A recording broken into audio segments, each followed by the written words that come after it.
Tabii bildiğiniz gibi şu anda bir Binatlı köyüne bağlı bir mercimek tarlasındayız ve şu anda hasadı yapılıyor. Yağmurların geç yağması dolayısıyla verimde biraz düşük oldu maalesef. Tabii yağmur geç yağınca ot olayı da çok oldu mercimeğin içinde ve tane de biraz zayıftır ama yine de bunu %15-20 civarında hesaplıyoruz. %80 civarında kurtarmış durumdayız.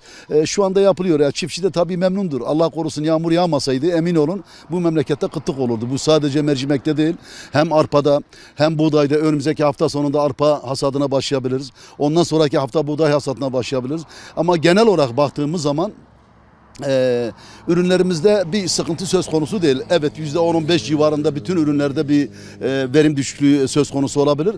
Biz buna da şükrediyoruz. Allah'a çok şükür. Yani yağmur yağmasaydı %100'üne yakını giderdi. Yine de memnunuz. Şu an mercimek hasadı yapıyoruz. Bir 15 dönüme yakındır. Yağmurlar geç geldiği için verimler biraz düşük.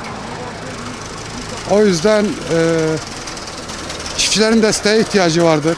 Yağmur biraz zamansız geldiği için verimler biraz düşük. Gene de Allah'a şükür. Yani zarar ederiz ama o kadar değil yani. Geçtiğimiz yıla göre Allah'a şükür yani bu sene biraz daha mercimekler iyi. Tarlaya göre de değişiyor aslında. Yani bazıları var yani hiç verim yok. Bazıları var iyidir. Başa baş kurtarabilir. Şu an zaten yakıtın fiyatı 25 liraya yakındır.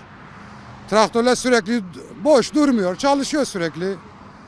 Yani bu yüzden destek istiyoruz.